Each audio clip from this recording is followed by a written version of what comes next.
Acho que a gente pode começar. Então, boa noite a todos e a todas, a todes, sejam muito bem-vindos à nossa primeira live do mês do Cerrado. Hoje a gente vai conversar um pouquinho sobre Cerrado, sobre educação ambiental. E para isso a gente trouxe a Bárbara, do Ecoamor, e o Tadeu, da REA Goiás. Gió, então é um prazer. Queria começar agradecendo a eles, né, pela presença e também a presença de todos vocês que estão aqui. Essa chamada está sendo gravada porque depois ela vai tanto para as redes da Vida no Cerrado como para as redes do Engajamundo. E a gente decidiu fazer aqui pelo Zoom porque é exatamente para a gente poder ter um diálogo, né? Para a gente poder trocar, vocês fazerem pergunta, abrirem o áudio, abrirem a câmera se quiserem. Então acho que vai ser muito construtivo. Bem, para quem não me conhece, eu me chamo Caio Alcântara, eu sou professor de Ciências e Biologia, e eu também faço parte da diretoria executiva da Vida no Cerrado. A Vida no Cerrado, que é uma organização de juventudes que trabalha também com educação socioambiental e com incidência política sobre o bioma cerrado. A gente está organizando o mês do Cerrado, juntamente com o Engajamundo, que é também uma organização de juventudes, né? Talvez a maior. Quando a gente fala sobre organização de juventudes no Brasil, a gente pensa diretamente no Engajamundo. E o mês do Cerrado, nós estamos. Uns queridos, né, Anderson? A gente é um mês que a Vida no Cerrado e o Engajamundo estão fazendo, todos dedicados a esse bioma, de extrema importância, né, para o Brasil e para o mundo, importância ecológica, importância social, importância climática, hídrica, energética, enfim, social. Então, vai ser um mês inteiro de ações, ações nas escolas, publicações, lives para a gente conversar sobre diversos temas. E é isso. Para quem ainda não está acompanhando, acompanhe as nossas redes para saber um pouquinho mais da nossa programação. E acho que vai ser um mês muito interessante para a gente poder discutir sobre a importância desse bioma e enaltecê-lo também, né? Entender a importância dele, as suas belezas. Enfim, é, eu ia apresentar a Bárbara e o Tadeu, mas eu vou deixar com que eles se apresentem, apesar de ser um desafio falar sobre si mesmo. Eu acho que eles vão conseguir falar um pouquinho melhor sobre eles mesmos do que eu. E é isso. Eles vão falar, e depois no final a gente pode conversar todos juntos. E a ideia é ser uma prosa mesmo, uma conversa. E então acho que vai ser muito legal. Sejam todos mais uma vez muito bem-vindos. E Tadeu, o microfone é todo teu. Olha só, até rimou, hein? Boa noite, pessoal. Boa noite a todos, todas e todes. Primeiro, eu quero agradecer o convite. Fico muito satisfeito de ser chamado para abrir a live de vocês, né? É um tema super importante, que é o nosso Cerrado. Então, primeira coisa que eu queria dizer é isso. A outra coisa, eu queria parabenizar o trabalho que vocês vêm fazendo, né? Porque eu tenho visto, vocês estão chegando a pessoas que, por exemplo, eu nunca tive acesso. E isso é muito bom, porque a gente sempre fala que a luta ambiental, ela muitas vezes ela é ingrata, porque às vezes a gente fica só entre nós. E eu vejo que tem aí uma nova geração, né? O Engajamundo tem um papel aí importante nesse processo de fazer com que a questão ambiental chegue até mais pessoas. Isso é fundamental. Então, me apresentar, né? Eu sou o Tadeu Costa, eu sou natural, nascido e criado em Pirenópolis, uma cidade que provavelmente todos aqui já foram ou já visitaram ou conhecem, né? E Pirenópolis é uma cidade que tem uma importância histórica, mas também ambiental muito grande. E eu sempre digo para as pessoas, e aí já entrando um pouco no tema, né? Só esqueci de falar, eu sou formado em comunicação social, habilitação em audiovisual, estudei na Escola de Cinema Darcy Ribeiro, na área de montagem de imagem e som, faço parte de um ponto de cultura, inclusive nesse local onde eu estou, né, fazendo a minha audiodescrição, eu sou uma pessoa branca, tenho uma barba, estou com uma camisa escrito Feirança Coep, que é um evento que a instituição faz. Aqui no fundo tem um sofá, tem uma estante também. Então, como eu estava dizendo, eu faço parte aqui dessa instituição e eu digo que a educação ambiental, ela salvou a minha vida. Por que eu digo que ela salvou a minha vida? Ela foi fundamental para eu me entender enquanto cidadão, para eu compreender o meu papel na sociedade. Eu comecei a minha história com a educação ambiental a partir dos coletivos jovens de meio ambiente, né? O áudio tá chegando direitinho ou tem algum outro áudio atrapalhando? Só para eu saber, porque eu estou dentro do evento, eu não sei se ele está vazando. Tadeu, dá para ouvir um pouquinho, mas não está atrapalhando em nada. Ótimo. Se atrapalharem, falem que eu dou um jeito aqui, tá? Então, voltando, a educação ambiental, ela esteve e está presente na minha vida a partir dos 16 anos. Eu passei a fazer parte dos coletivos jovens de meio ambiente, os CJs. Eles nasceram em 2003 como uma política pública. O governo federal desenvolveu as Conferências Nacionais Infanto-Juvenil pelo Meio Ambiente, e dentro desse processo constituíram os CJs, que no princípio eram para ser espaços de controle social. Então era para ser conselho jovem. Mas os jovens articulados não gostaram muito dessa ideia e propuseram ao governo que eles se tornariam um coletivo. E assim foi formado os coletivos jovens de meio ambiente.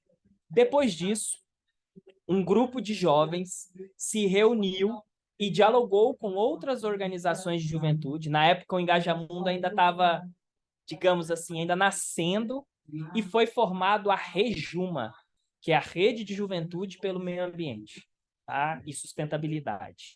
Então, essas são as falas para vocês entenderem da onde eu falo.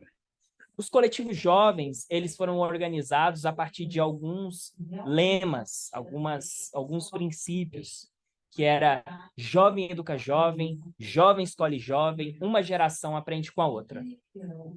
Eu sou de uma segunda geração dos coletivos jovens. Os coletivos jovens começaram na capital e eles acabaram indo para os interiores. Foi assim que eles chegaram até Pirenópolis.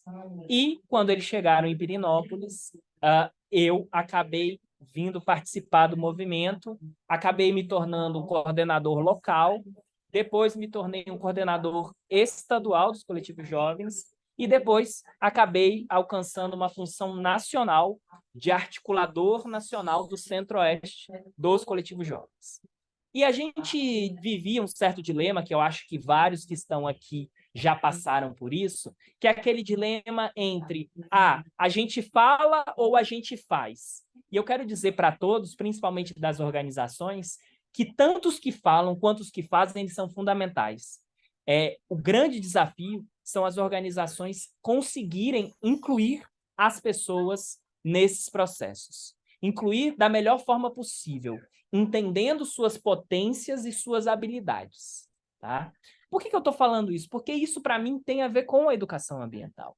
A educação ambiental, ela não é uma disciplina como algumas pessoas querem acreditar que é. A educação ambiental é um modo como eu encaro a sociedade e a forma como eu enfrento as questões que nos rodeiam. A educação ambiental que eu acredito, a educação ambiental da qual eu faço parte, ela tem que ser crítica, ela tem que ser emancipatória e ela precisa ser transformadora. Então, esse é o modelo ao qual eu estou relacionado, né? A gente fala muito sobre a importância da Amazônia, né? Floresta amazônica e tudo mais. E muitas vezes a gente acaba se esquecendo do cerrado. E aí eu trouxe aqui um material para vocês conhecerem, que é esse material aqui, ó. Você conhece a Amazônia. E quanto ao Cerrado? A gente traz aqui, esse aqui é um panfleto que eu recebi do Luc van Broeckelsven, que é um belga que esteve aqui em Pirenópolis, que ele fala sobre quanto internacionalmente o Cerrado é completamente desconhecido. Então, isso é uma coisa muito importante para nós que estamos aqui no nosso território. Nós precisamos disseminar a importância do Cerrado. Como eu falei, eu estou dentro de uma instituição, que é a COEP, que já existe há 27 anos. Nesse local onde eu estou, vou até dar uma rodadinha para vocês verem. Essa daqui é uma sala verde.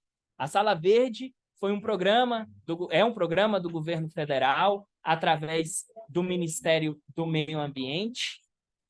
E dentro dessa estrutura, né, nós sempre recebemos novidades de publicações na área ambiental. Tá? Outra coisa que eu queria falar para vocês, então, sobre isso, né? Nós precisamos pensar como difundir o Cerrado para a sociedade como um todo. Por quê? Porque a gente aqui na COEP, nós recebemos pessoas, escolas, então fica aqui o convite, tem aqui até o Alessandro falando que é professor da rede pública. Nós aqui em Pirenópolis recebemos escolas de qualquer lugar do país, escolas públicas não pagam, e a gente tem aqui na nossa instituição algumas estações de conhecimento. São 4 estações que a gente divide. A gente tem um museu aqui, que é o Museu Oca da Terra, que é um museu de ciências, onde a gente tem astronomia, história, geologia, paleontologia, ecologia, antropologia, história. Então, esse museu, a gente recebe os estudantes aqui nesse espaço e apresentamos essas ciências. E a gente busca, dentro do nosso museu, trabalhar com conhecimento científico, mas também com o saber popular, com o saber tradicional. Por quê? Porque ele é fundamental. A gente tem que compreender que antes de nós estarmos aqui, existiam povos, populações e comunidades que eles ainda são menosprezados. E o nosso papel, enquanto educadores, é dar visibilidade a esses saberes. Tem uma pessoa que fica aqui uma sugestão para os nossos amigos. Pesquisem depois no YouTube, Ecologia, tá? Eu vou até escrever aqui no chat para vocês conhecerem. É um documentário sobre um senhor que morava aqui na cidade, ele já faleceu, que ele é um grande conhecedor do cerrado, das plantas medicinais. E o seu Ico, ele dizia que quando a gente coloca fogo no cerrado, é como a gente colocar fogo numa farmácia cheia de remédios. Então, isso é uma perspectiva que a gente precisa ter do nosso cerrado. O nosso cerrado tem, além da riqueza, né, dos nossos frutos do cerrado, que podem ser usados para os sorvetes, para extrativismo de uma forma ampla, mas a gente também tem aqui plantas medicinais, e que é muito triste nós sabermos que 50% do nosso cerrado foi destruído. E se a gente não consegue compreender que isso tem a ver com um padrão estético, porque a gente olha para o cerrado e ele não tem aquela exuberância da floresta amazônica, muitos acham que é um cerrado pobre. E aí é a ignorância, porque, na verdade, nós estamos nos biomas mais biodiversos do mundo. E a gente precisa compreender isso, inclusive com o fato de que o Cerrado ele é um dos hotspots internacional, são 25, e o nosso Cerrado está lá.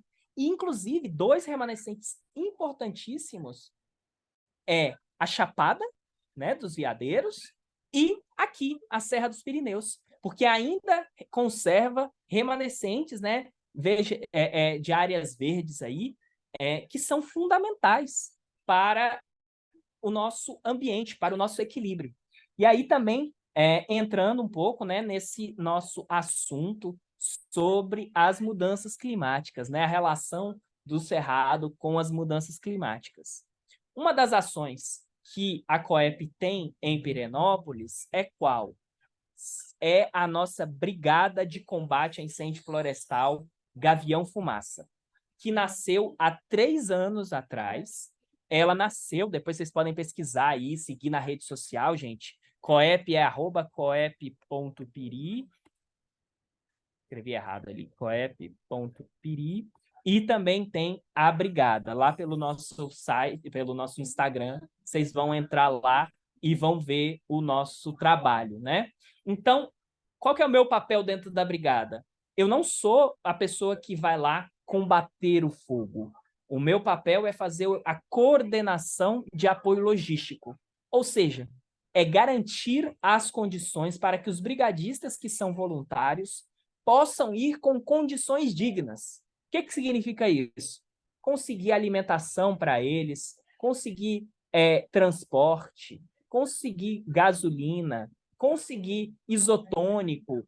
E também a gente tem uma rede de parceiros, de empresas daqui da cidade, que apoiam, às vezes dando uma esfirra após combate, às vezes dando caldo, e isso é muito importante, porque a educação ambiental, ela precisa envolver a comunidade.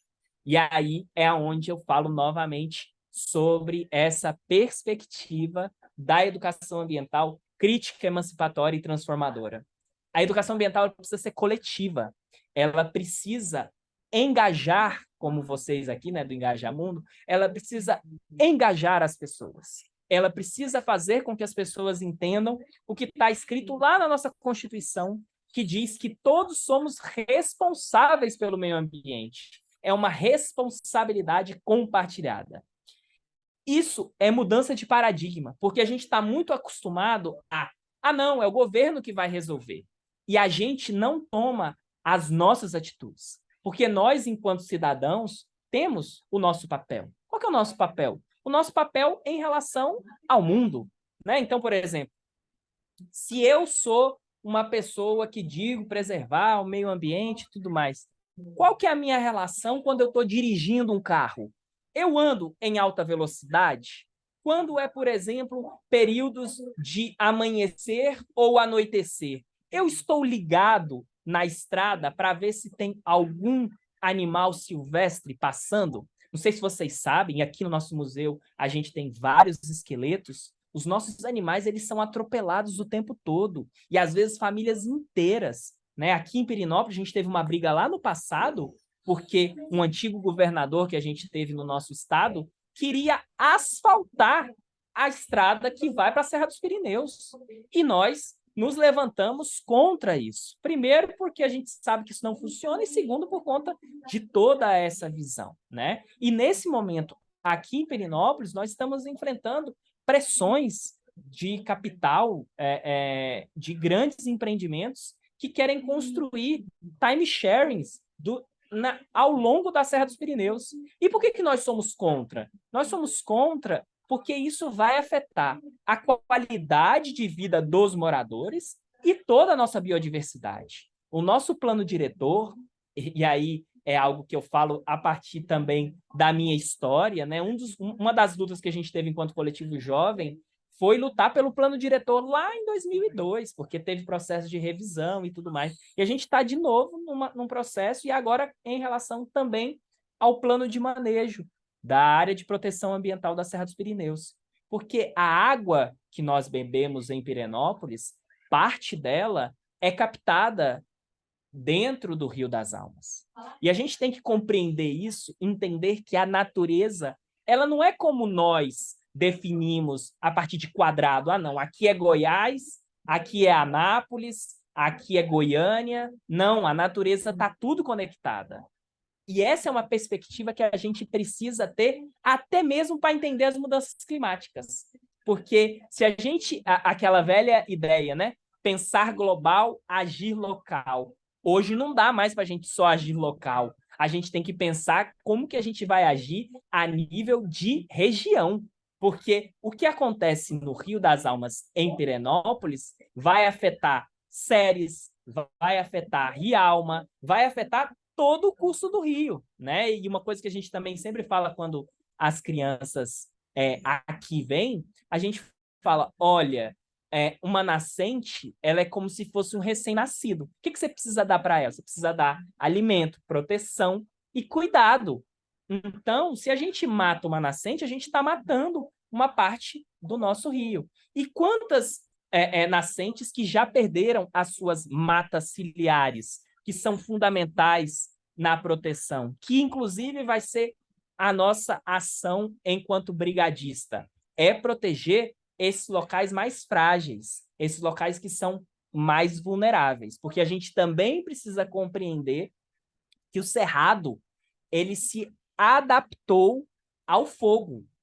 E aí a gente precisa compreender que, como ele se adaptou ao fogo, existe toda uma ecologia do fogo. Existem espécies que dependem. E aí é uma das coisas que a nossa brigada vai trabalhar, que é o manejo integrado do fogo. Só que o manejo integrado do fogo, ele só pode ser aplicado em unidades de conservação e em RPPNs, Reservas Particulares do Patrimônio Natural. Aqui em Pirenópolis, a gente tem a primeira RPPN de Goiás, que é o Santuário de Vida Silvestre Vaga Fogo. E hoje a gente tem um mosaico de RPPNs organizado na Serra dos Pirineus. Caio, se eu tiver ultrapassado o meu tempo, pode falar, tá? Que eu estou aqui falando. Gente, assim, é um tema que dá para falar muita coisa, porque assim, eu tenho uma história nessa área, a gente tem aqui meia hora para falar, mas a gente está aqui junto nesse processo. Então, o que eu quero dizer para vocês é que a gente tem um papel que é um papel muito importante de cuidado, que foi... lembra que eu falei para vocês que o Coletivo Jovem tinha 3 lemas? A gente fez um encontro nacional de coletivos jovens que aconteceu aqui em Pirenópolis, na Pousada dos Pirineus. A gente reuniu cerca de 120 jovens para fazer a nossa carta de princípios. E dentro da nossa carta de princípios, a gente colocou 2 princípios novos, que é uma geração cuida da outra e jovem cuida de jovem. Porque é isso que a gente precisa estimular dentro da nossa sociedade. É o cuidado com o outro, o cuidado com quem está preservando e cuidando do nosso cerrado. Né? Os povos e comunidades tradicionais, eles precisam de políticas públicas que garantam eles ali dentro do território deles, porque eles são fundamentais, porque eles já preservaram e continuam preservando, sejam os quilombolas, sejam os povos indígenas, né? Ou outras comunidades que fazem parte desse cerrado, né? Desse nosso bioma. Que mais que eu posso falar aqui para vocês? Uma outra coisa que eu acho que é importante lembrar a todos é que a monocultura ela tem sido responsável por grande parte do desmatamento do nosso cerrado. Como tem essa ideia de que o cerrado é algo que não tem valor e não se explora isso, o que acontece é que a monocultura derruba tudo aquilo. E a gente tem que compreender que as árvores do cerrado, elas têm raízes profundas que vão ajudar a pegar aquelas águas que estão nos lençóis freáticos e jogarem para cima. E quando você vai matando essas árvores, a gente está perdendo essa conexão, porque a gente está tirando essas plantas, né, que fazem essa conexão com o nosso solo. Então, a gente tem que ter esse cuidado. Outra coisa que a gente tem que tomar cuidado é com os venenos, né? Os venenos que a monocultura acaba trazendo para para as nossas águas, que acaba destruindo os nossos modos de vida também das comunidades que lá estão. Outra coisa é que o cerrado ele é um bioma antigo, gente. Então, recomendo outro documentário, Sertão Velho Cerrado. É um excelente documentário para compreender o quanto que esse bioma, que ele é antigo, ele precisa de um olhar diferente. Porque o cerrado, se ele for destruído, a tendência dele é passar por um processo de desertificação, né? Então, são coisas que eu acho que a gente tem que pensar, não que a gente não deva proteger a Amazônia, a gente também deve, mas o Cerrado hoje está muito mais ameaçado do que a Amazônia. E o Cerrado vem sendo ameaçado por especulação imobiliária e por um modelo de agronegócio que não respeita o meio ambiente. E aí, gente, isso tudo vai impactar nessa realidade de mudanças climáticas. Em Pirenópolis, nós já temos uma situação de estresse hídrico, ou seja, de falta d'água. A gente também tem a questão dos incêndios. E se a gente não pensar juntos alternativas, colocando a questão das mudanças climáticas, para mim, como central, até mesmo no desenvolvimento de uma determinada região, infelizmente, não há futuro. Aí também eu vou falar a partir de uma perspectiva de quem participou do Fórum Alternativo Mundial da Água, o FAMA, que aconteceu em paralelo ao Fórum Mundial da Água, aonde eu fui do Parlamento Nacional da Juventude pela Água, representando Goiás, e eu digo para vocês que 96% dos empregos dependem diretamente ou indiretamente da água. Então, não há futuro sem água. E isso é fundamental que a gente compreenda. Se a gente não compreender que se a gente desmatar, né, continuar nessa destruição do cerrado, isso vai afetar a água das bacias como um todo. Porque aqui em Pirenópolis a gente tem bacia que vai para o Tocantins, mas nós também temos bacia que vai lá para o Paraná, alimentando essas duas bacias. Então, é isso. A gente tem que ter um olhar, gente, que integre mais. E aí, para finalizar, eu quero falar sobre a importância das políticas públicas, porque tudo isso que eu estou falando tem a ver com política pública. A gente passou aí, nos últimos 4 anos, um desmonte muito grande das políticas públicas. Eu faço parte da REBEA, Rede Brasileira de Educação Ambiental. A Rede Brasileira de Educação Ambiental, junto da Articulação Nacional de Políticas Públicas de Educação Ambiental, a ANPEA, junto do Grupo Observari e do Laboratório OCA, assim como a ACIBAMA, que é a Associação dos Servidores do IBAMA, a gente denunciou esse desmonte junto ao Senado Federal, por meio de uma audiência pública. Isso gerou um documento chamado Desmonte e a gente apresentou isso ao STF. E o STF garantiu com que alguns desmontes fossem revertidos em relação à participação junto do CONAMA, Conselho Nacional de Meio Ambiente. E hoje a gente tem novamente um Ministério do Meio Ambiente que está aberto ao diálogo, um Ministério do Meio Ambiente que ainda... E aí, gente, aqui é uma pressão que todos vocês que estão aqui assistindo precisam nos ajudar. A educação ambiental ela ainda é um patinho feio dentro do governo federal. Nós precisamos fortalecer a educação ambiental a partir dessa perspectiva da Política Nacional de Educação Ambiental. Entender a educação ambiental de uma forma transversal.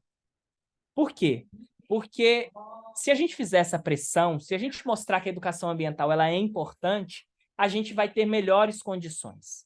Mas hoje, pelo menos, a gente já tem novamente o órgão gestor da Política Nacional de Educação Ambiental, que é formado pelo Ministério do Meio Ambiente, por meio do DEA, que é o Departamento de Educação Ambiental, que tem uma diretoria, que quem está à frente é o professor Marcos Sorrentino, uma das pessoas que fez parte da denúncia desse desmonte, e nós temos dentro do Ministério da Educação a Coordenação Geral de Educação Ambiental e Diversidades, que é conduzido pela professora Rita Silvana.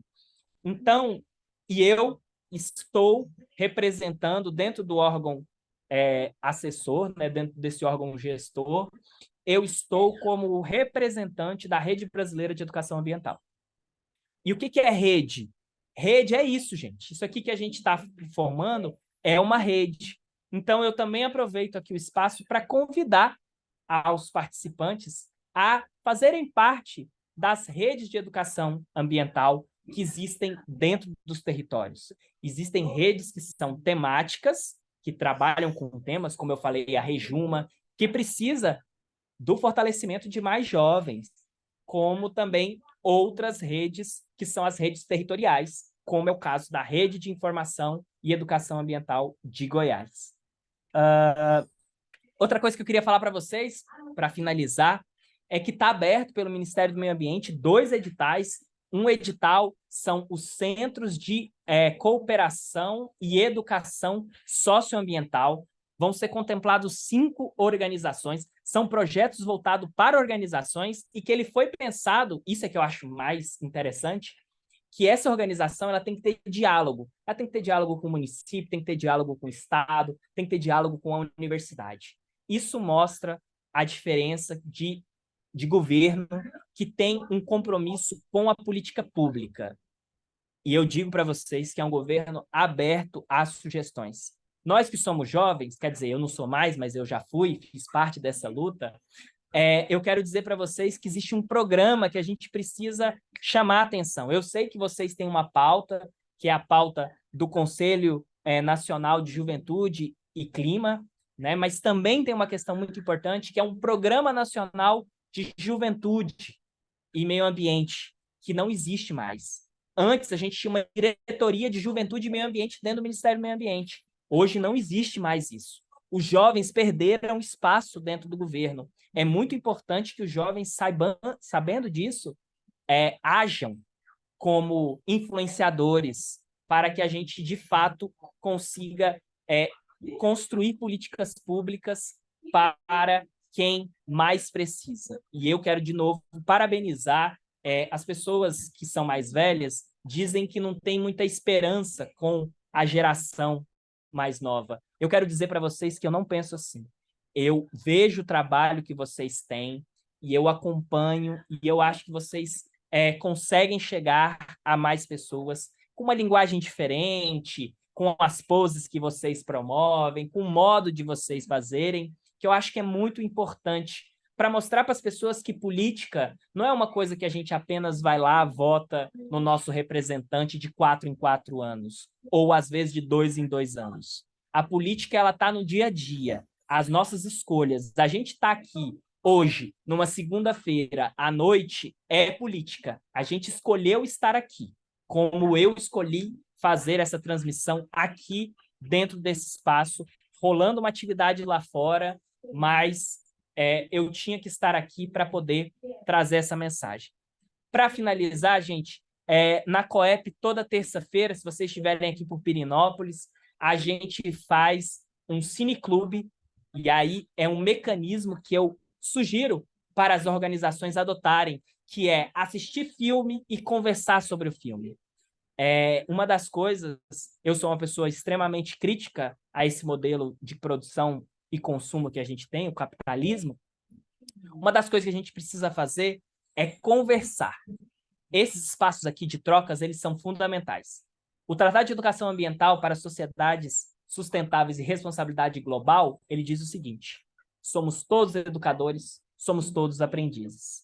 O que eu estou trazendo aqui para vocês, gente, é acumulado de anos de luta, é acumulado de tudo que eu já vivenciei. Teria outras coisas para falar, mas vamos deixar para um outro momento de conversa. Muito obrigado pela oportunidade e estou à disposição. Que isso, nós que agradecemos, Tadeu. Obrigado pela sua fala. E aí agora a gente vai ouvir um pouquinho das perspectivas da Bárbara. Bárbara, é contigo, fica super à vontade. Sim, olá todo mundo, boa noite a todas, todos e todes. Também agradecer imensamente o convite do Caio, da Nath, eu vi que tem outras pessoas aí da Vink também, do Engajamundo. Muito obrigada pelo convite, é um prazer poder estar aqui com vocês, agradecer a todo mundo que está presente também. Agradecer a fala do Tadeu aí, que abriu a nossa conversa. Vou me apresentar, então, bem breve. Eu sou Bárbara Lopes, sou nascida em Goiânia, é, sou educadora, mediadora e gestora de projetos. Atualmente, eu estou como diretora-presidente do Instituto Ecoamor e eu sou responsável dentro do Instituto pelas áreas de experiências de aprendizagem, projetos e indicadores. E vou contar um pouco da história do Instituto Ecoamor, que eu acredito que é uma história que ela vai tocar no ponto, né, da nossa conversa, né, em vários aspectos, né? A Ecoamor surgiu há 7 anos, agora em setembro, inclusive, é nosso aniversário, dia 25 de setembro, nós vamos completar 7 anos de atuação, e nós começamos, né, as nossas atividades num desejo de transformar a cidade que a gente habitava, né? De entender como que essa cidade poderia ser uma cidade mais sustentável, mais acolhedora, e partindo muito da ideia do alimento, como que a gente poderia produzir alimento dentro da cidade, né? Então, a gente iniciou nossa atuação com as hortas urbanas. Acho que até hoje muita gente conhece a gente por conta disso, né? Que a gente fazia hortas em espaços públicos, em praças. E aí, nesse movimento, a gente teve a oportunidade de começar a fazer hortas dentro das escolas. E essa foi uma aproximação que aconteceu dos dois lados, assim, tanto da gente interessado em poder entrar, né, adentrar o espaço da escola, quanto das escolas também que começaram a nos buscar.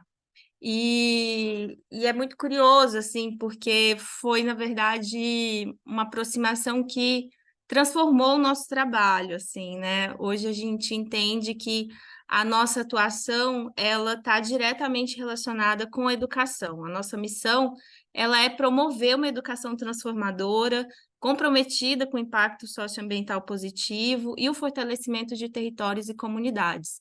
É uma missão que se transformou, né, nesses 7 anos, a partir dessa percepção da educação como nosso ponto focal, assim.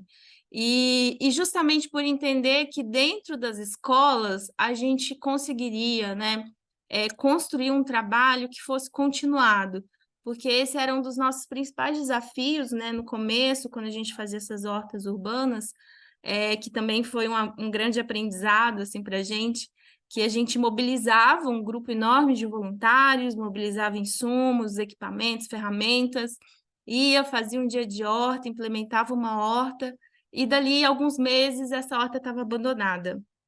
E aí a gente começou a se questionar, né? O que está acontecendo, né? Por que que essas pessoas queriam tanto, né? E por que que não deu, por que que ela não vingou essa horta, né?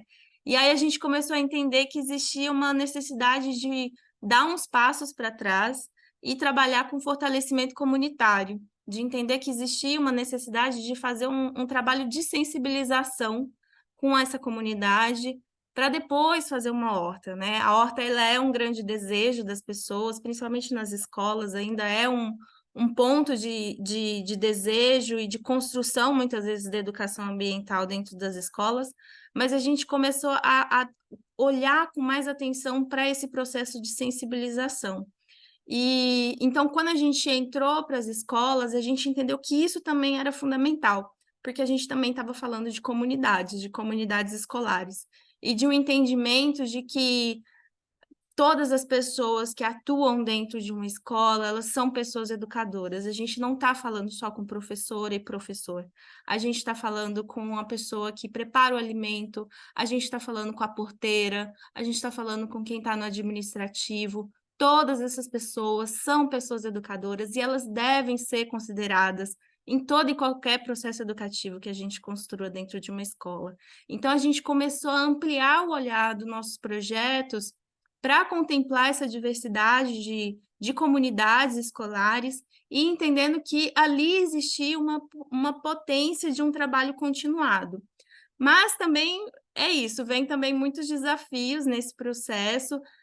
Desde 2019, a gente atua com projetos educativos, socioambientais, no chão da escola, e inclusive quero frisar aqui esse termo, né, socioambiental, educação socioambiental, porque a educação ambiental ela é um grande guarda-chuva, né? Que ela vai abarcando diferentes abordagens, né? Tem educação climática, educação para o desenvolvimento sustentável, a gente tem várias nomenclaturas, várias abordagens, e assim como o Tadeu também trouxe nessa perspectiva da educação socioambiental, para a gente é fundamental afirmar e reforçar esse termo sócio, né, dentro dessa perspectiva, porque a gente entende que é impossível tratar das questões ambientais sem falar da dimensão social, e essa dimensão social atravessada por questões políticas, econômicas, de gênero, de raça, questões culturais. E aí, quando a gente traz isso para uma perspectiva do bioma que a gente está, do Cerrado, isso também é inseparável. Não tem como a gente falar de Cerrado e não considerar as comunidades indígenas, as comunidades quilombolas, não tem como a gente ignorar o aspecto econômico, né, de como ele está sendo configurado, essa produção agrícola está sendo configurada dentro do nosso estado, dentro do Cerrado. Então, esses vários elementos, né, eles compõem essa leitura de mundo que a gente vai fazer. Então, a gente entende que é fundamental essa perspectiva sócio, né? Por isso que a gente reforça bastante esse aspecto. E aí, então, como eu estava comentando, desde 2019 a gente começa, então, com projetos educativos anuais, contemplando, então, esse calendário letivo, entendendo como trabalhar dentro dessa dinâmica do calendário escolar, dessa dinâmica que é uma dinâmica muito, que demanda muito, assim, da parte das pessoas que estão dentro da escola, né, por parte das secretarias de educação, existe um alto nível de cobrança, de demanda, que dificulta muito, muitas vezes, essas iniciativas, né, que são muitas vezes iniciativas individuais, às vezes é uma pessoa funcionária que nos procura com um desejo muito grande de fazer alguma coisa, muitas vezes esse desejo parte da horta, muitas vezes parte de eu preciso dar uma disciplina, uma eletiva de horta, o que eu faço? Então, como construir esse processo, né? Mas aí a gente foi entendendo também que dentro da escola também era fundamental essa construção desse processo de sensibilização. Então, mais do que necessariamente uma perspectiva técnica, né, de conhecimento, e até muitas vezes as pessoas procuram, conhecem alguém da Ecoamor e perguntam assim, vocês são biólogos? Vocês são da engenharia florestal? E aí cada pessoa é de um canto diferente. Eu vim da história, das artes, tem gente da comunicação, tem gente da pedagogia, tem gente das ciências sociais, e a gente acredita efetivamente assim nessa transversalidade assim de conhecimento para a construção da educação socioambiental, né? É lógico que o conhecimento técnico ele é importante, ele nos dá base para construir muita coisa, mas só esse conhecimento técnico científico a gente acredita dentro da Ecomor que ele não é suficiente, assim, que a gente tem que tocar o coração das pessoas, porque o que a gente percebe hoje é um processo de desconexão muito profundo, né? É uma desconexão não só com a natureza, com esse ambiente que a gente coloca como externo, né? Mas é uma desconexão com esse território que a gente está, com essa cidade, né? O Tadeu comentou disso, né? De que a gente não pode pensar mais só localmente, agir localmente, né? A gente tem que agir em termos de território, né? Mas existe uma desconexão profunda, né, das pessoas com esse território, né? Então, quando a gente vem com essa conversa sobre mudanças climáticas, e aí a gente vai falar muitas vezes, né, do derretimento do gelo, do aumento do nível do mar, e a pessoa aqui, aquilo para ela não faz sentido nenhum. Muitas vezes a gente fala de um desmatamento que está acontecendo muito próximo, e aquilo para ela não faz sentido nenhum, aquilo não toca ela. Por quê? Porque ela não se sente parte daquele bioma, ela não se sente parte daquele território. Então, é nesse sentido que eu comento que muitas vezes a gente tem que dar alguns passos para trás, ainda que a gente esteja num ponto, né, que é urgente, assim, é como se a gente já tivesse que estar correndo e a gente está tendo que dar passos para trás ainda, mas nesse esforço de sensibilização, de tocar as pessoas e de construir processos educativos que eles passam, a gente acredita muito nisso, que eles envolvem, né, necessariamente processos criativos, processos lúdicos, que eles vão trabalhar essa perspectiva do ser humano de uma forma integral também, né? Entendendo que a gente também não é só razão, que a gente não é só mental, que a gente aprende pelo corpo, a gente aprende pelos sentimentos. Então, como a gente aciona tudo isso nesse processo de construção de um projeto educativo, né? Desde 2020, a gente tem o Semeando Futuros, que é o nosso projeto principal, é o nosso projeto de formação continuada com escolas públicas goianas.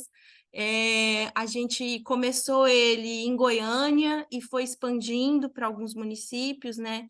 Já atendemos Aparecida de Goiânia, Senador Canedo, Hidrolândia. Esse último semestre a gente estava no Nordeste goiano, com escolas em Mambaí, Buritinópolis e Posse.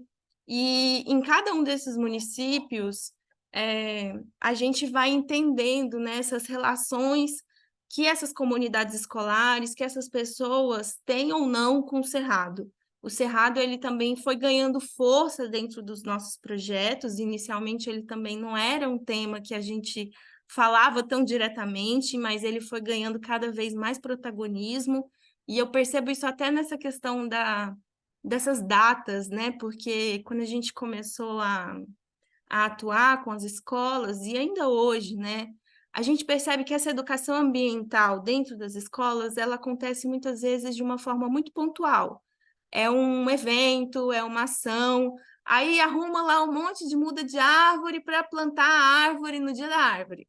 Aí a primavera, vamos fazer uma ação de plantio com as crianças para plantar a árvore, fazer mudinha de plantar. Não desmerecendo nenhuma dessas ações, eu acho que elas são muito importantes, acho que elas, né? Mas elas são pontuais, elas não vão fazer uma transformação de paradigma, elas não vão mudar o cotidiano escolar enquanto elas forem ações pontuais, enquanto a gente não pensar em como a gente trabalha para garantir essa formação continuada das pessoas educadoras. Enquanto a gente não garantir que essas pessoas educadoras elas tenham acesso a ferramentas, a metodologias, que elas possam estar em diálogo com o que está sendo discutido hoje, com as tecnologias que estão aí no mundo, com as redes sociais, como que elas conseguem... Teve uma pessoa aqui, que agora eu perdi o nome dele, eu não vou lembrar, Alessandra, eu acho, né? Que ele comentou que ele é professor de escola pública e tem alunos do ensino médio, né?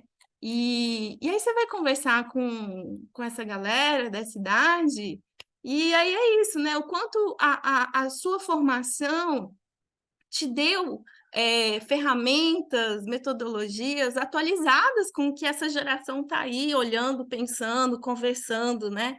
E, de fato, o Tadeu, no final, comentou, a gente ouve muito isso, assim, dessas gerações mais velhas, e, tipo assim, esses jovens, os jovens não querem nada. E aí eu fico, assim, meio besta, que eu falo assim, gente, como assim não quer nada? Tem uma galera jovem, tipo, fazendo muito e fazendo muito, muito mais do que muita gente já fez, assim, né? Então, existe um descompasso, eu acho, né, nessa formação, porque é isso, né? As pessoas, elas se formam, graduam, entram para o mercado de trabalho, entram para a realidade da escola pública, por exemplo, e aí como que se dá essa atualização, nessa formação, né? No ano passado, a gente atuou com escolas escolas estaduais e a gente sempre faz diagnóstico, né, levantamento de dados com essas escolas no começo dos projetos, ao longo do projeto e no final. E eu lembro que uma das questões que a gente levantava era se a Secretaria de Educação dava alguma formação em educação ambiental para esses professores e professoras. E não tem. O máximo que eles conseguiam falar, mencionar de algum tipo de formação era formação que seria vinculada à questão da alimentação, mas que era mais direcionada para as manipuladoras de alimento do que necessariamente para quem estava em sala de aula. Então, também ainda esse conhecimento muito separado, né? E sem essa integração, né? Eu estou lendo agora o comentário aqui do Alessandro, mas eu penso que essa questão de aprofundar o ensino ambiental nas escolas, a política pública da construção de transversalidade não rígida. Com certeza, Alessandro, concordo plenamente, inclusive essa discussão é uma discussão que ela precisa ganhar cada vez mais mais força, porque existe, sim, né, um movimento que quer colocar a educação ambiental numa caixinha de disciplina, né? Quando, na verdade, é justamente a potência dela está nessa transversalidade, né? De conversar com todo esse currículo, né? E isso perdeu muito terreno, né? Isso está lá na lei de 1999, né? Mas, assim, perdeu muito terreno na hora de definir essas diretrizes curriculares, né? Ao longo dos anos, né? E a gente atua muito, a gente percebe isso, assim, por exemplo, professora de matemática, que é uma das professoras que, para mim, é uma inspiração, assim, em termos de atuação com educação socioambiental, assim. A gente já conseguiu acompanhar ela em diferentes escolas, e para mim é um exemplo, assim, de uma professora que trabalha a educação socioambiental numa perspectiva, assim, muito criativa, muito, aquela, assim, ainda fazendo milagre com o que tem, e é da matemática, sabe?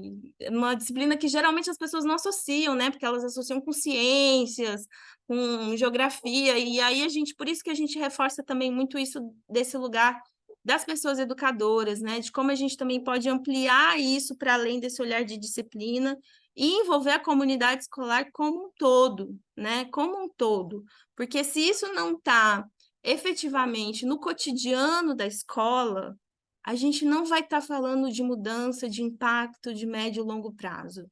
Enquanto a gente continuar com ações pontuais, que sim, são válidas, mas elas não têm um alcance de impacto de médio e longo prazo.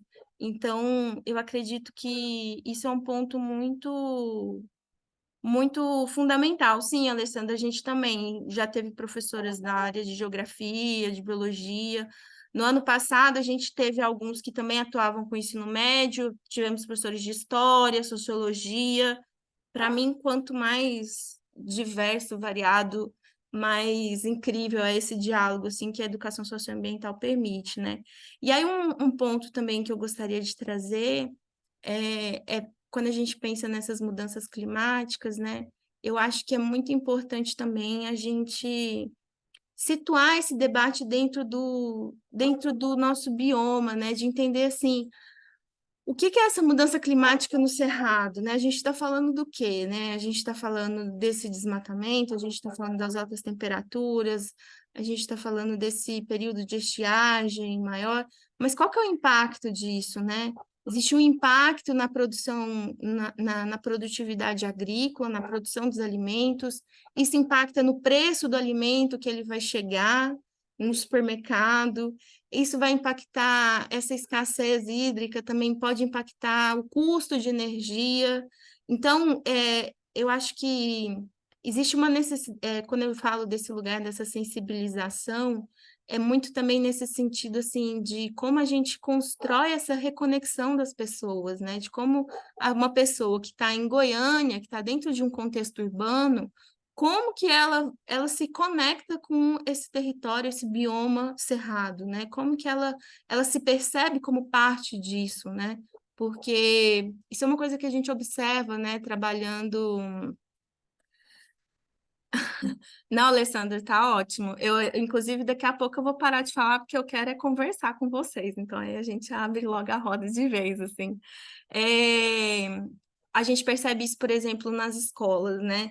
Quando a gente atua com escolas que estão em Goiânia ou Aparecida, nessas cidades maiores, a gente tem uma oficina que a gente chama Banquete dos Sentidos do Cerrado, que a gente trabalha diferentes elementos, ativando os 5 sentidos, para falar do cerrado, numa perspectiva do tato, da audição, do olfato, do paladar. Então, como é falar do cerrado, apresentar o cerrado a partir dos 5 sentidos, né?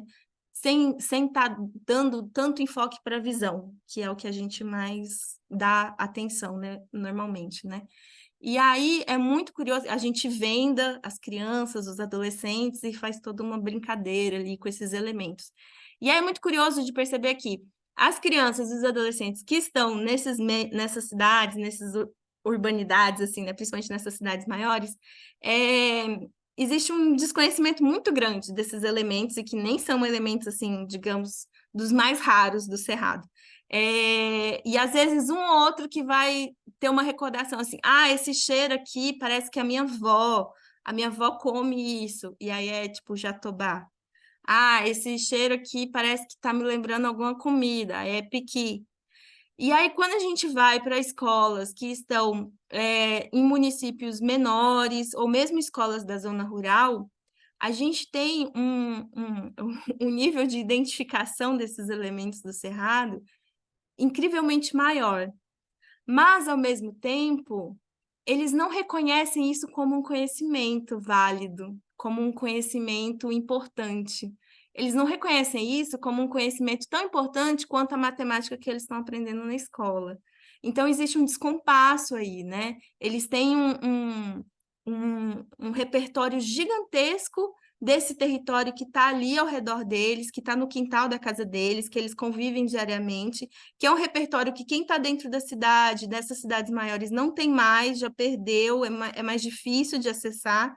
No entanto, esse conhecimento ele não é tido como importante, né? Justamente por essa perspectiva de como essa imagem do Cerrado, ela ainda é uma imagem muito negativada, né? Ela não é uma imagem valorizada, né? A gente tem uma riqueza enorme de frutos do Cerrado que são muito pouco conhecidos, muito pouco valorizados, né? Que tem um potencial, né? Cada vez mais a gente tem visto que isso, ainda bem, tem crescido, né? De uma perspectiva de um agroextrativismo sustentável também, que inclusive vai possibilitar, né? Eu acho que estruturar e melhorar a qualidade de vida de muitas comunidades tradicionais.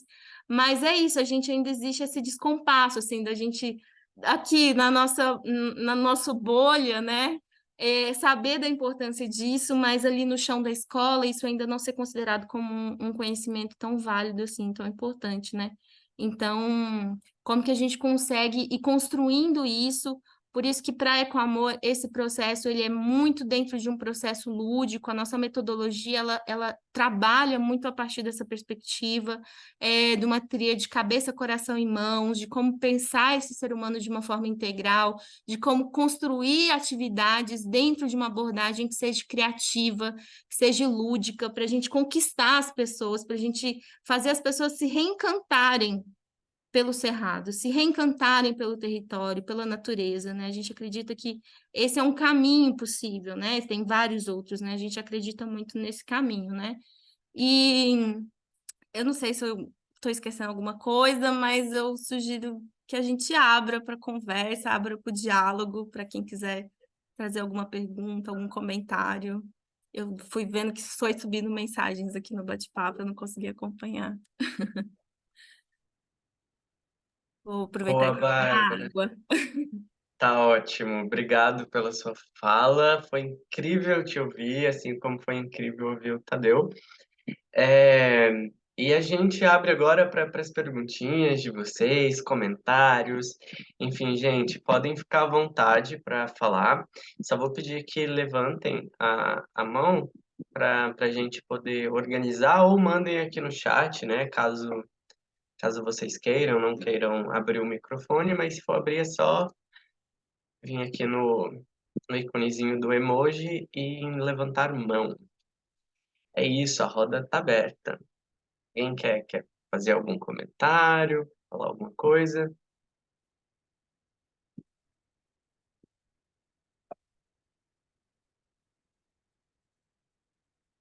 Nossa, eu tentei levantar a mão aqui, mas não consegui, amigo. Ou só fala mesmo também, É. é isso. Oi, gente, boa noite. Primeiro, parabéns para a Bárbara, Tadeu pelas falas. Foi muito enriquecedor essa conversa. E pegando um gancho, Bárbara, de uma fala sua sobre essas ações pontuais de educação ambiental, acho que foi muito um choque que eu tomei recentemente, assim, na semana passada, né? Também sou membro da Vida no Cerrado. E nessa organização e articulação para tentar gerenciar algumas atividades de educação ambiental, a gente foi pego de surpresa, assim, com uma resposta de dos locais que a gente foi tentar procurar fazer essa ação, onde eles deixaram bem claro que eles estavam fugindo dessas propostas, né, dessas educações ambientais pontuais, assim, que eles querem muito mais do que ações de coleta de lixo ou plantio de muda, que você muito bem falou, né, não é nem desmerecendo essa ação, mas eu acho que é muito por entender e esse trabalho de base, plantar sementinha um pouco mais atrás, é muito mais possível, assim, colher resultados mais efetivos e substanciais para o momento que a gente se encontra, né? E foi muito de encontro com essa conversa. O que você estava conversando foi muito de encontro com o que a gente estava conversando naquele dia, porque ele estava falando muito dessa perspectiva do eixo pedagógico, de você conseguir mostrar para outros professores, por além das áreas similares, né, igual a Luciana estava falando, que acaba que quem abraça esse bonde é o pessoal da biologia, geografia, que muitas das vezes, esse pessoal do parque que a gente procurou, eles fornecem momentos formativos para os professores de escolas públicas conseguirem construir uma temática ao longo do semestre com seus alunos e que essa atividade de educação ambiental não seja algo solto, algo desvinculado de tudo que eles aprenderam e tiveram contato ao longo do semestre, mas sim que seja algo construído e de maneira contínua, né? Para eles verem aquela ação, aquela trilha ecológica que eles vão fazer, linkado com todos os conteúdos já abordados em sala. E eu acho que a maior dificuldade nossa é isso, né? Assim, e eu vejo isso como um grande desafio que a gente tem tentando tocar assim na Vink, né, de começar a elaborar essas questões, de mexer realmente no eixo pedagógico e enxergar o Cerrado com uma possibilidade gigantesca e muito interdisciplinar, né? E se você for parar para pensar, você consegue fazer conexões com todos os outros temas, muito por além da questão ambiental, né? Cerrado é uma questão transversal em todas as áreas. E eu acho que é um grande desafio que a gente tem pela frente, fugir um pouco dessas ações de educação ambiental pontual, mas sem desconsiderá-las como algo efetivo, porque às vezes isso funciona muito, né, dependendo da realidade. Mas eu acredito que trabalhar nas escolas com eixo pedagógico, formação de professores, formação de educadores ambientais é a grande luz assim, no final do túnel. E foi muito bom sair dessa conversa com ele e ver você conversando isso agora também é algo que assim que engrandece os olhos. Parabéns, viu? Ai, obrigada, Bruno. Fico feliz de saber que você cruzou com uma instituição que está nessa perspectiva, assim, porque é um movimento importante, mas que a gente percebe, assim, que até muitas vezes nas escolas, quando a gente chega, né, é isso, né, eles querem uma horta. Aí a gente vai conversar, mas aí, não, aí eu quero aprender a plantar. Aí você vai ver assim, mas quem que vai? Não, só tem uma professora. Aí falou assim, tá, mas assim, vou te contar como é que é. Uma horta, assim, dá trabalho, você já não tem muito trabalho, você sozinha, você vai conseguir? Não, não vou, porque aí não sei o quê, não sei o quê. Aí é nessa hora que a gente fala assim, se você não envolve a comunidade escolar como um todo, se você não articula isso de uma forma ampla, coletiva, é muito difícil para uma pessoa dar conta. E eu não tô falando nem só de horta, sabe? Uma composteira que seja, sabe? Qualquer coisa, né? Qualquer ação dessas, né? Dentro de uma escola, né? E a gente territorializando isso para o território, né? Para a comunidade escolar, é muito difícil, né? Então, é isso. A gente tem que pensar dentro de uma lógica coletiva, né? E continuada. Eu antes de entrar para Ecoamor, eu atuei muito tempo na área de mediação, de arte e educação, e era isso, assim, a gente entendia que existia um trabalho fundamental de ser feito de formação de professoras e professores, porque são eles que estão lá na ponta, são eles que estão todo dia na sala de aula, né? A gente não consegue estar lá sempre, né? Então, como que a gente consegue potencializar o trabalho dessas pessoas? Como que a gente consegue construir projetos de uma forma que essa pessoa ela se sinta preparada para isso, sabe? Trabalhar um ano inteiro com o tema de cerrado. Porque sim, conversa com um monte de coisa, conversa com um monte de área, de disciplina. E aí é isso, aí eles vão falar assim, não, mas está no PPP da escola. Beleza, vamos ver como é que esse PPP está sendo aplicado, assim. É muito desafiador, assim, até porque é isso, muitas vezes você vai sair de uma lógica de daqui a pouco conseguir fazer ação em 30 escolas e vai trabalhar com 2 escolas. E aí, como é que você justifica esses números? Você justifica pelo impacto de médio e longo prazo que você está querendo, né? Que você está buscando, né? Então, é uma lógica também até da gente mudar esse paradigma também, que é muitas vezes quantitativo só, né? Então, a gente está olhando para um aspecto qualitativo, né? Desse impacto, né? Que é importante. É desafiador, porque é isso, digamos que eu lembro uma vez de estar num evento da Secretaria Municipal de Educação de Goiânia, e aí era assim, era trilhões de mudas de hortaliças plantadas, não sei quantas mil hortas implementadas nas escolas. Aí você chegava na escola, a escola falava assim, não, eles só vieram aqui no dia com a muda e não deram mais nenhum apoio pra gente, sabe? Então, né? Então tem essas questões todas, né? São bem desafiadoras, mas que bom que vocês Fora, também já estão se deparando com isso, assim, e vendo que é um caminho possível. a gente já tá ligando aí a luzinha, porque assim, já fomos procurados por algumas instituições, né, a gente tá, essa instituição está propondo um financiamento em algum edital e tem a lacuna de educação ambiental que ela precisa preencher porque é obrigatório do edital. Aí procura a gente estava pensando em vocês assumirem, assim, para fazer alguma proposta de educação ambiental. A gente já tá, a gente já tem as mudas, sabe? Então, é meio que não permite nem que a gente elabore ou construa alguma ação por além disso, né? Meio que já entrega as mudas e fala, é isso. E assim, tem escola, cara, que você vai chegar para plantar horta, mas às vezes não tem nem merenda, sabe? Falta infraestrutura básica. Como que você vai fazer todo. Querer ir lá longe, sendo que nem o básico está sendo bem feito ali. Então, são várias questões, né? Mas, mais uma vez, sensacional o trabalho de vocês.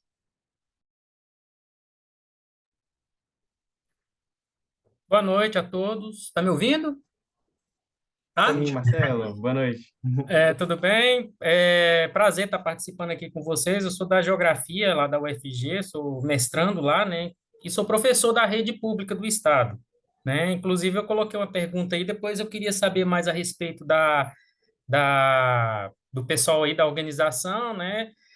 Mas também não é para ficar nesse tópico aí que a Bárbara falou, não, de ir lá só plantar uma arvorinha e depois é para dar prosseguimento num projeto, né? Acontece que agora, por enquanto, eu estou afastado da escola, que eu estou de licença, justamente por conta do mestrado, né? Então, eu só retorno em 2025. Ganhei 2 anos aí do mestrado aí, entrei agora, né?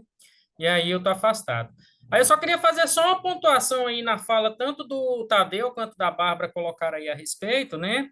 Principalmente com essa questão da política pública voltada para a educação. Eu que já estou aí há 15 anos aí, mais ou menos, nessa toada aí, né, de professor da rede pública, né? E falar que essas políticas públicas elas têm que ser mais focadas nessa questão ambiental. Por quê? Esse novo ensino médio, por exemplo, que a gente teve agora, né, teve que engolir goela adentro, né, eu diria assim, porque foi uma proposta totalmente neoliberal, uma proposta onde você tem, por exemplo, uma disciplina de eletiva que chama empreendedorismo, né? Por aí você já começa. Cadê a educação ambiental? Cadê o fortalecimento aí de estudos aí das sociedades, como a Bárbara colocou, e o Tadeu também, desses pontos aí de civilizações aí que marcam o folclore ou marcam a nossa sociedade aqui do Cerrado? Não tem nenhuma disciplina voltada para isso, né? Quando eu entrei no Estado, uns 2 anos, 3 anos depois, eles tinham essa ideia de eletiva, já lá naquele período, inclusive colocaram a disciplina de educação ambiental eletiva, porém, isso durou somente 1 ano, né? De lá para cá, nunca mais colocaram essa questão de educação. Teve a questão da geografia de Goiás, né? Que a gente forçava a barra ali para incluir essas questões aí do Cerrado, todo esse processo aí, a gente como professor, né? Colocar isso dentro da disciplina. Então, o que eu quis dizer é a questão da transversalidade, fazer políticas públicas realmente voltadas para a transversalidade, não ficar a cargo somente da biologia, da geografia, né, assim mesmo, e da própria educação ambiental fechada naquela caixinha dela. Então, transpassar isso aí, né, de uma forma assim que possa alcançar as outras áreas do conhecimento, né, as outras disciplinas também. Então, eu sinto muito, foi mais um desabafo aqui também, né, com relação a esses 15 anos aí na educação, que a gente só vem jogar em cima das costas da gente essa política neoliberal, essas disciplinas aí, tudo fechadas. Agora mesmo acabou com as ciências humanas. Quer dizer, não é que acabou com as ciências humanas, mas colocou as ciências humanas assim numa situação onde eu tenho um livro e esse livro ele tem que abarcar geografia, filosofia, sociologia e história. E cadê as particularidades dessas disciplinas aí levadas em consideração? Acabou, né? Então, eu não sei que tipo de cidadão, quando eles criaram esse novo ensino médio, né, por exemplo, estavam querendo formar, né? Até hoje eu estou procurando saber isso e não estou encontrando solução, não estou encontrando resposta, né? Porque está todo desarticulado, tanto é que foi pedido agora para o atual governo para rever essa questão do novo ensino médio, porque é totalmente, falando no ditado popular, fora da casinha, Você entendeu? Então, está totalmente fora do... Tanto é que a rede particular, se tiver algum colega que atua aí na rede particular, está sabendo que não segue não estão seguindo essa regra do governo. A maioria das escolas particulares, para não dizer, eu não tenho esse dado assim pesquisado, né, mas para dizer assim concretamente, mas eu creio, pelo que eu ouço dos meus colegas que dão aula em outras redes, né, tem esse problema aí, mas e esse problema a particular ela não abarcou para ela, entendeu? Jogou para a pública, para a escola pública, né? E depois eu queria saber, só para fechar aqui, eu queria saber um pouquinho mais a respeito, né? Como eu disse no início da fala, eu queria saber um pouquinho mais sobre esse programa aí porque eu sempre fui da área da educação ambiental no colégio que eu trabalhei, né? Eu sempre fui o cotado ali para assumir essa missão aí, certo? E assumo com muito gosto, porque eu sou da área ambiental também na geografia, então, né? Mas eu também deixo para os meus colegas lá da matemática, do português, quando a gente faz, a gente tenta dar uma nivelada, uma transdisciplinaridade, assim, uma multidisciplinaridade lá com os colegas também. Então era isso, quero agradecer, parabenizar a Bárbara, parabenizar o Tadeu aí pela fala, os organizadores aí também, que eu não conheço, mas independente disso, são colegas nossos aí na Jornada do Cerrado aí, ok? Obrigado a todos aí, boa noite. Estamos aqui para nos conhecer também, Alessandro. Muito obrigado pela sua fala e por trazer as suas considerações. Mais alguém quer fazer algum comentário? Só um complemento aqui. Alessandro, de fato, esse novo ensino médio, ele é um absurdo em vários níveis, né? E aí o que eu vejo muito é que é isso, assim, eu acho que a lei, né, da educação ambiental, ela traz muito demarcada essa questão da transversalidade, né?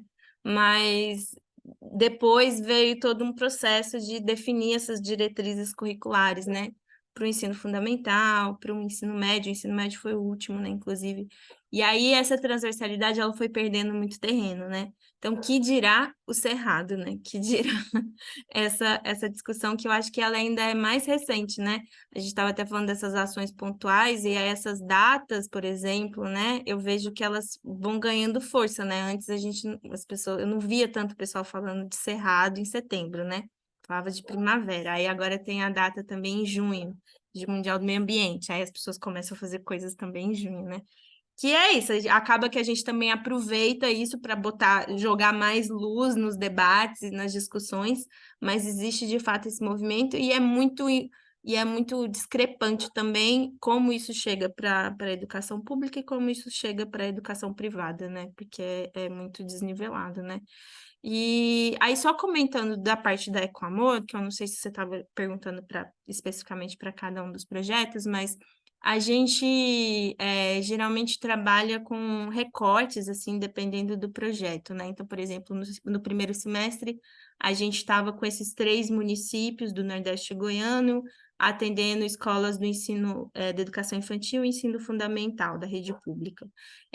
Então, depende muito desses recortes que a gente faz no projeto, que muitas vezes é por conta da fonte que da mantenedora, de quem está financiando, mas a gente está tentando também se estruturar para conseguir recurso, para também ter um pouco mais de autonomia para fazer essa definição. Mas eu vou colocar aqui no bate-papo um link que é um formulário que a gente estruturou agora, que é para mapear instituições, coletivos e as escolas também podem inscrever, que estejam interessadas em receber ações de voluntariado, porque aí a gente também está estruturando isso, até para entender assim, então daqui a pouco a gente tem ali mapeado um grupo de escolas que pode ser interessante para fechar um projeto, então aí a gente articula isso. Então, eu vou colocar aqui, mas de toda forma, quando a gente abre convocatória, a gente já fez isso, né? De abrir convocatória para as escolas se inscreverem. Então, aí a gente também divulga sempre nas nossas redes sociais, e aí sempre dentro desse recorte. Às vezes é ensino fundamental, às vezes é médio, às vezes é rede municipal, às vezes é rede estadual, mas aí a gente sempre divulga. Eu vou colocar aqui no bate-papo esses links todos, até para as outras pessoas também, se quiserem nos acompanhar lá pelas redes sociais também, tá bom?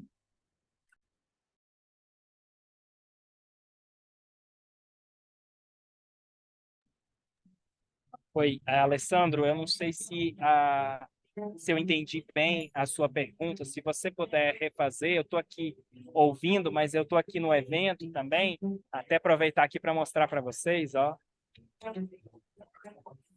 Legal, hein? Esse aqui é o espaço da Coep que eu falei para vocês, né? Ali a gente tem o nosso coreto, onde está tendo show. E aí o pessoal que está aqui é uma feira de, de produtores orgânicos, que é a feirança. E aí a gente está aqui junto. Não, É, não foi uma pergunta, foi só uma. Eu peguei a fala sua e a fala dela, foi só para pontuar aí o que eu queria falar, né? E no caso eu mais específico aí da área aí de Quirinópolis, né? Eu comentei a respeito da questão, como lá é APA, mas pelas características que você colocou aí de nascente, de corredor ecológico de animais, de vegetação nativa, então poderia muito bem transformar de uma APRA para uma APP, uma área de proteção permanente. Né? Poderia ver essa possibilidade, porque aí você blinda mais, vamos dizer assim, entre aspas, né, a invasão de pessoas aí, principalmente do agronegócio, de outras, né, que queiram agravar a situação aí, você entendeu? A minha pergunta mais voltada para a sua fala foi justamente essa, a possibilidade de transformar de área de proteção ambiental para um APP. bem, se eu não estou enganado, assim, eu não sou o maior conhecedor do Sistema Nacional de Unidade de Conservação, mas se eu não estou enganado, isso não seria permitido acontecer agora, sabe? Porque é isso, uma área de proteção ambiental, ela é criada para criar uma área de amortecimento ao local que seria de proteção integral, que no caso é a Serra dos Pirineus, o Parque Estadual dos Pirineus. O que a gente poderia querer era uma ampliação do parque. Só que isso é muito difícil, porque envolve desapropriação e tudo mais, né? Então, assim, um movimento que está tendo aqui na cidade é o movimento com as RPPNs, que são as reservas particulares, né, de proteção natural. Isso é algo que, de fato, vem acontecendo, né? Mas hoje eu não consigo ver essa possibilidade, sabe? Porque eu só questionei porque eu vi a sua fala com as características, né? Por exemplo, nascente, para nós, da geografia, quando a gente faz, eu elaboro o EIA-RIMA, não sei se os colegas sabem que os colegas são biólogos, a maioria, né? Quando a gente elabora o EIA-RIMA, a gente sabe que a área de nascente é totalmente preservada, né?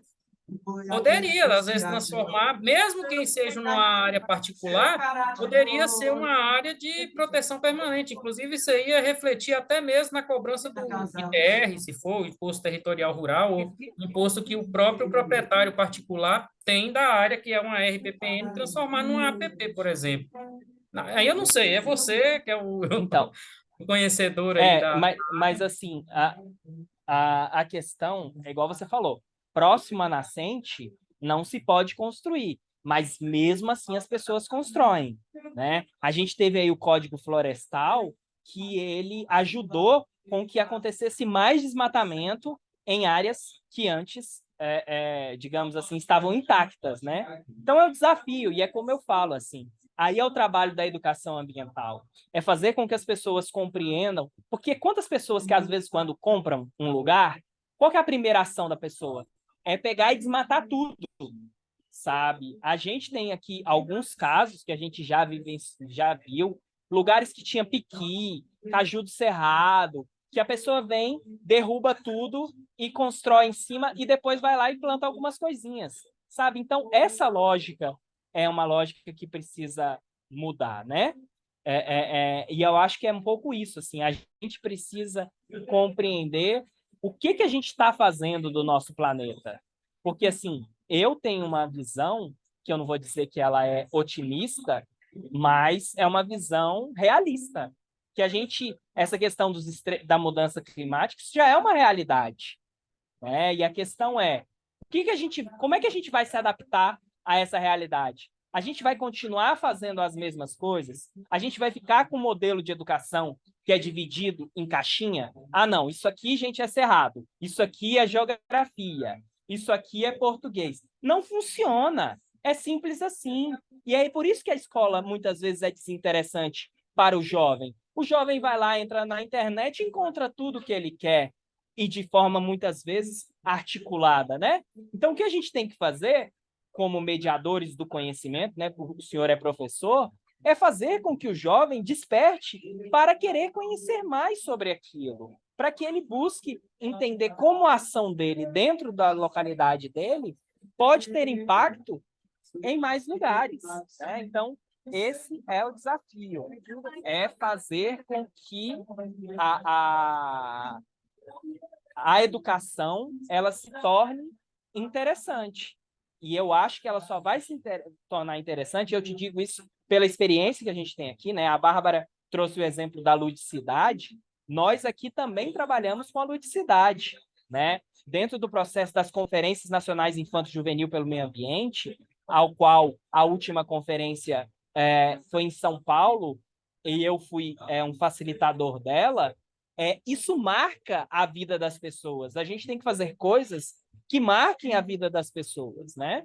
Então, e eu acho que esse é o grande desafio, como a Bárbara até trouxe. Ah, essa coisa das escolas fazerem uma atividade pontual, né? Faz lá a horta, fica lá 2 meses, faz a horta, às vezes faz a horta no período inadequado, não ensina para as crianças sobre essa relação com a água, né? Não ensina as coisas do nosso próprio bioma, né? Aqui, por exemplo, na Coep, a gente tem uma horta que são punks, plantas alimentícias não convencionais. Para quê?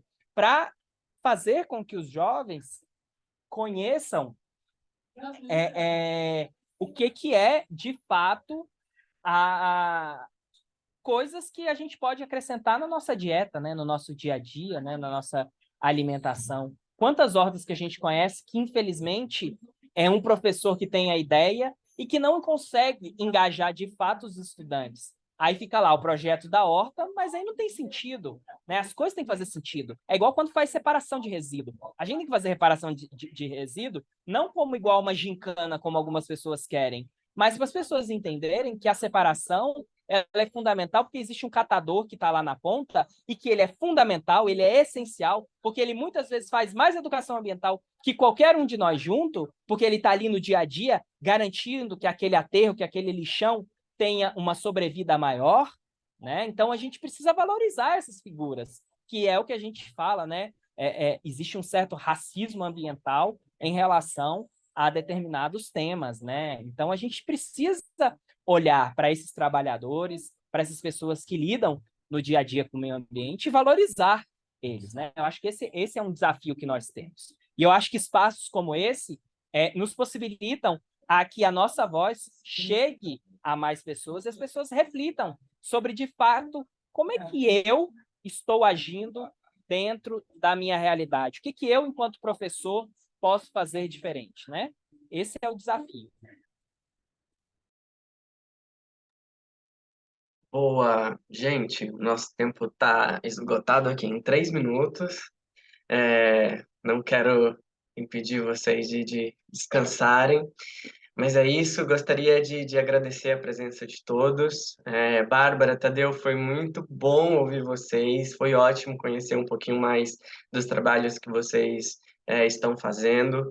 Acho que deu para a gente pensar várias coisas aqui, inclusive pensar a importância dessa educação crítica, dessa educação emancipadora, né? Dessa educação que é transversal, que envolve todas as áreas, que envolve o corpo, que envolve a mente, que envolve a arte.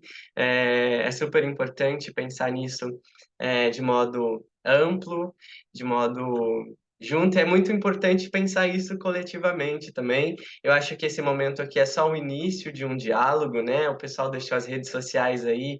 Acho que sigam lá o Eco Amor, sigam a Réia, sigam todo mundo. Acho que vai ser muito bom. A Bárbara está deixando o e-mail dela aqui também. Vai ser muito bom para a gente continuar esse diálogo em outros momentos, né? E aí, Bárbara, Tadeu, não sei se vocês querem fazer uma fala de finalização ou se a gente termina por aqui. Tá com vocês. Não, eu quero só agradecer mesmo o convite, foi um prazer. Parabéns também aí pela iniciativa da Vink, né? Tá muito legal assim acompanhar o que vocês estão fazendo. E como o Tadeu falou, né? Ver que vocês estão conseguindo comunicar com mais pessoas também, levar esses temas que são tão importantes para mais pessoas. Muito obrigada, Tadeu, pelas trocas também. Deixa aí meu e-mail para quem quiser entrar em contato, seguir na conversa, se precisar de algum apoio também, a gente está à disposição. E muito obrigada. É isso, obrigado você. Oi, gente. Então, só agradecer mesmo, pedir desculpa aqui, porque eu estou na confusão, mas depois que eu vi que a gente ia ter esse momento aqui com vocês, eu falei assim, não, deixa eu me organizar, né, e sugerir a todos e todas que venham fazer parte, né, somar junto com a educação ambiental. Eu bato na tecla da educação ambiental porque a gente teve uma campanha muito grande de desmobilizar a educação ambiental no nosso país. E, assim, é um desafio enorme que a gente tem. E uma coisa que eu acho que é importante é que, durante o período, a gente fez a seguinte hashtag: Educação Ambiental Resiste. Porque é isso que nós fizemos. Nós resistimos. E aí é o último ponto, gente. Nós precisamos construir políticas públicas dentro dos nossos territórios, nos nossos municípios, no nosso estado. Hoje a gente não tem em Goiás, por exemplo, um programa estadual de juventude e meio ambiente, como também não temos um programa estadual de educação ambiental.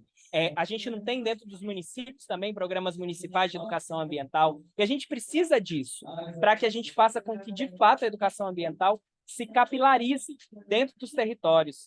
Dentro das secretarias de meio ambiente, nós não temos profissionais que compreendem a importância da educação ambiental, até mesmo em municípios como Pirinópolis, que é um município turístico e que tem uma grande área verde, né? Então, vamos pressionar também para mudar essa realidade. Brigadão de novo, foi massa. Boa! É isso, mais uma vez, obrigado para vocês. Obrigado, Nath, que está na organização das lives aí. E é isso. Galera, se vocês puderem ligar as câmeras só para a gente tirar uma fotinha para ficar de memória desse encontro. Quem puder, né? Claro. Boa! Só gente bonita que gosta de educação ambiental, aparentemente.